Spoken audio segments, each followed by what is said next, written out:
भिवानी विधानसभा क्षेत्र में सीपीएम और कांग्रेस के साझा उम्मीदवार कॉमरेड ओम प्रकाश का चुनाव सिर्फ भिवानी शहर का, भिवानी क्षेत्र का चुनाव नहीं, ये एक मायने में हरियाणा की भविष्य की राजनीति का चुनाव हो गया है। देश में लूट की, झूठ की और फूट की सरकार चल रही है, जिसके विरुद्ध देश ने जनादेश देना शुरू कर दिया है। और हरियाणा में तो किसान ने, जवान ने और पहलवान ने पहले ही हरियाणा के चुनाव की दिशा तय कर दी है। लेकिन मेरे लिए भिवानी का चुनाव एक विशेष महत्व रखता है, क्योंकि ये चुनाव तय करेगा कि केवल एक पार्टी की नहीं, ये पूरा साझा ब्लॉक, पूरा देश में जो देश के कमेरे लोगों का जो गठबंधन है वो जीते। भिवानी का चुनाव ये तय करेगा कि किसान आंदोलन, जिसके लिए भिवानी के किसानों ने इतना संघर्ष किया, उसकी जीत हो।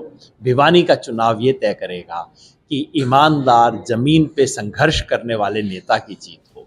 और एक तरह से जब 8 अक्टूबर को चुनाव के परिणाम आएंगे, जिसका मोटा परिणाम हम सब जानते हैं, लेकिन मुझे तो भिवानी के परिणाम का इंतजार रहेगा, ताकि एक तरह से पूरी विजय पर कंगूरे का काम करेगा भिवानी का चुनाव। कंगना रनौत ने जो दोबारा धमकी दी है इस देश के किसानों को कि 3 कानून वापस लाए जाने चाहिए, वो सीधे सीधे एक तरह की परीक्षा है।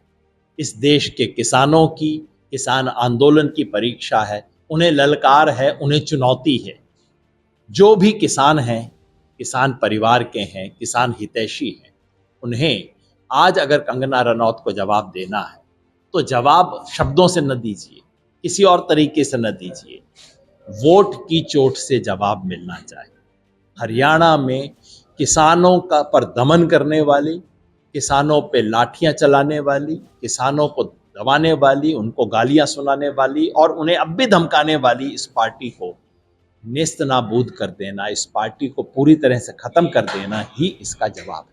अब खट्टर जी हरियाणा की राजनीति से अप्रासंगिक हो गए हैं, प्रासंगिक होने के लिए कोशिश करते हैं। उनकी आयु में और उनकी वरिष्ठता में शोभा नहीं देता कि वो इस तरह के बयान दें, मगर ये सब बयान दोबारा, ये व्यक्ति के बयान नहीं है, ये इस पार्टी की मानसिकता दर्शाते हैं, घोर किसान विरोधी मानसिकता को दर्शाते हैं ये बयान। देखिए, लोकतंत्र है, हर पार्टी को अधिकार है लड़ने का। मुझे जरूर बेहतर लगता अगर इस चुनाव के ऐतिहासिक महत्व को देखते हुए और ख़ास तौर पे भी भिवानी जैसी सीट में जिस तरह के उम्मीदवार हैं, वो देखते हुए अगर इस साझे एफर्ट में योगदान देते तो वो बेहतर रहता। बाकी हर एक का अधिकार है, हर व्यक्ति का, हर नेता की जिम्मेवारी भी होती है, अधिकार भी है कि अपनी पार्टी का प्रचार करे, अपनी पार्टी के बारे में बेहतर बात कहे। मैंने जैसा कहा कि अगर सपने ही देखने हैं तो बड़े देखने चाहिए। चाहे आम आदमी पार्टी कहती है, चाहे इनेलो कहती है कि हमारे बिना सरकार नहीं बनेगी, ये तो जोड़ तोड़ की राजनीति में अपना हिस्सा देने वाली बात हुई। अगर सपने ही देखने हैं तो थोड़ा बड़े ही देखने चाहिए। मन के लड्डू ही हो तो फीके क्यों हो। देखिए, मैं कोई न सर्वे करता हूँ, मैं अपने आप को कोई कहूँ कि मैं निष्पक्ष हूँ, मैं निष्पक्ष नहीं हूँ। इस चुनाव जनता के पक्ष में खड़े हैं और इस देश में लूट झूठ की जो राजनीति है उसके विरोध में खड़ा हूं। मेरी जो अपेक्षा है, और इसमें कोई विशेष न सर्वे की ज़रूरत है, ना कोई सेफोलॉजी की ज़रूरत है, हरियाणा की किसी भी सड़क पे चले जाओ, किसी से भी पूछ लो, हरियाणा में 3 ही चुनाव के परिणाम संभव हैं। बीजेपी के खिलाफ या तो हवा चलेगी, या आंधी चलेगी, या सुनामी चलेगी। अब क्या चलेगी 8 तारीख को पता लग जाएगा, लेकिन ये तो तय है कि बीजेपी के 10 साल से जनता को छुटकारा मिल जाएगा।